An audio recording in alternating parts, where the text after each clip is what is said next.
Hi everyone, welcome back to the channel. In this video, I'm going to talk through with you all my top 5 purchases that have improved my financial life substantially. So sit back, get yourself a pen and paper, and let's get stuck in. Number 1, turn commute time into growth time.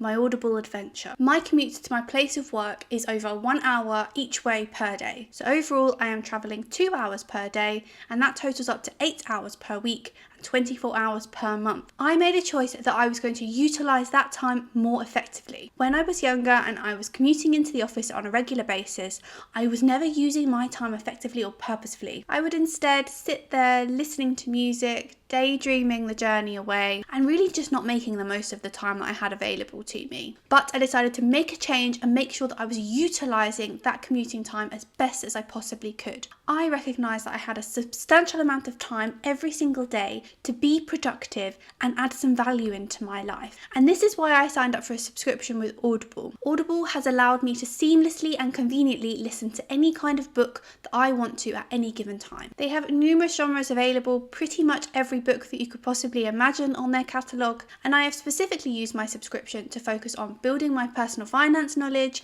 building on self-development habits, and also books that focus on developing businesses. And just to highlight a couple of my favourite books that I've listened to on there, the first being The Millionaire Weekend by Noah Kagan. I also really enjoyed The Millionaire Fastlane by MJ DeMarco, and then currently I am listening to The 4-Hour Work Week by Timothy Ferriss, which has been a really powerful book on changing my perspective on how I approach work. And I will be sharing some insights of some of the other key books that I have read in a future video soon. Some of the key benefits that I have found from having my Audible subscription really has been building on my learning and my knowledge so much more quickly than I would have done had I been fitting it into an evening or a weekend. I have also built myself up to be able to listen to the books at over a 1.5 times speed, which means I'm able to get through more information more quickly, absorbing more knowledge at a faster rate. I also find that I retain information more effectively when I'm hearing it as opposed to reading it, and similarly it's easier for me to go back and re-listen to aspects of the book that I want to. Number 2, health investments that pay dividends. We have one body and one mind, and we need to take care of it. Investing in my health, both physical and mental, is something that I take with great care and true priority. From a physical point of view, I make sure that I exercise regularly, whether that's getting in my steps, going cycling, and really just getting the blood flowing around the body. There are naturally so many benefits from us being active. Of course, weight management, cardiovascular health, and also benefits on your metabolism. But 2 things in particular that I have really found have benefited me from being more consistent with approaching my fitness is the quality of my sleep is so much better than it used to be.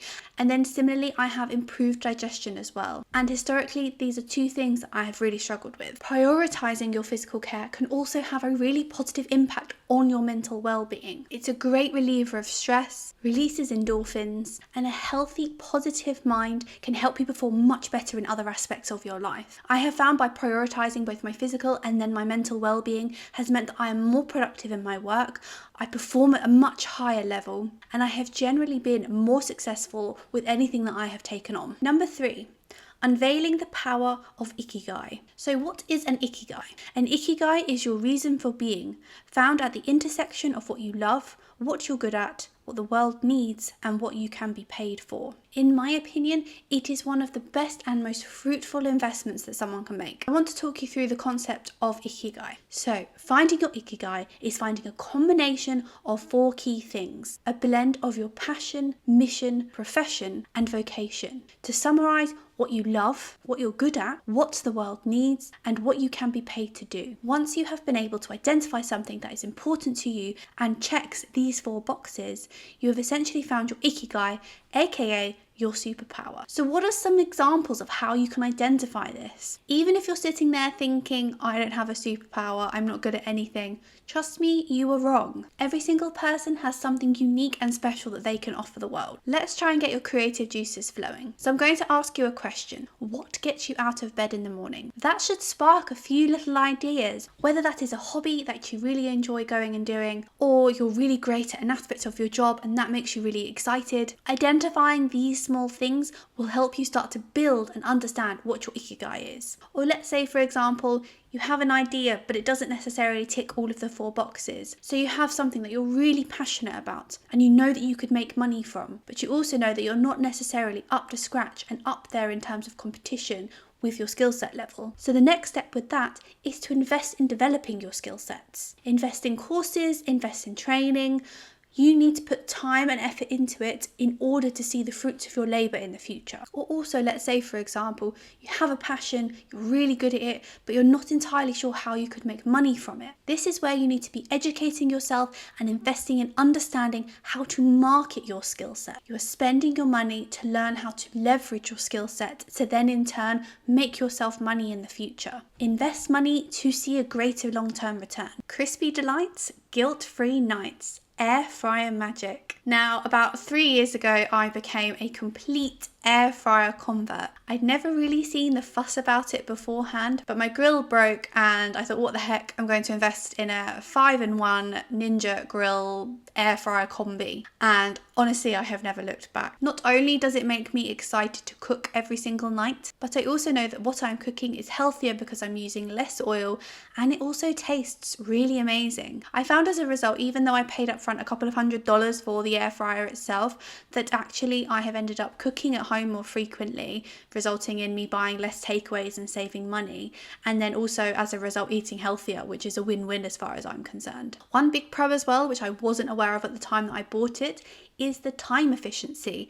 Everything cooks so quickly, so I can just chuck things in at the last minute and I know I'm going to be able to eat within 20 to 30 minutes. It really has been a great convenience that I've added to my life that has given me so much joy and happiness. Adventure capital.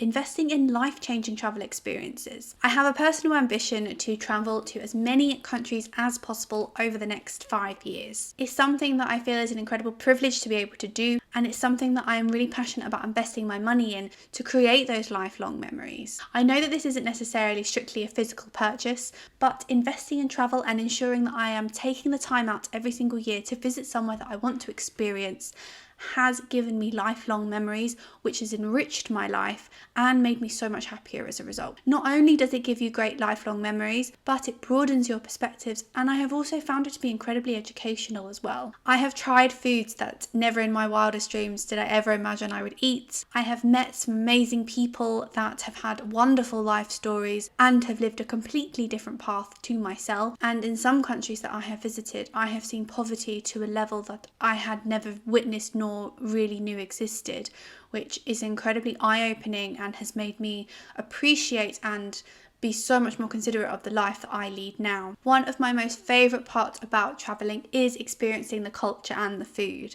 And every single country and restaurant that I go to on holiday, I always take a picture of the meal that I'm eating just so I can remember and savour it in the future. Travel has also been an incredibly beneficial stress release for myself. It's an opportunity to get away from the hustle and bustle of daily London life and just take a step back and a breather and go at my own pace for a couple of weeks. Breaking your routine from those daily stresses is really important for your mental health and giving yourself the opportunity to rejuvenate and recover from the tough year of work. I love taking as many photos as possible when I am on holiday, building up the memories, building up those experiences, and having something to reflect back on when I'm back in what anyone who lives in the UK will know is generally a very grey and cloudy country. So there you have it, my 5 purchases that have really helped me improve my financial life, but also along the way improve my mental and physical well-being too. I hope you enjoyed the video, and I'll see you in the next one.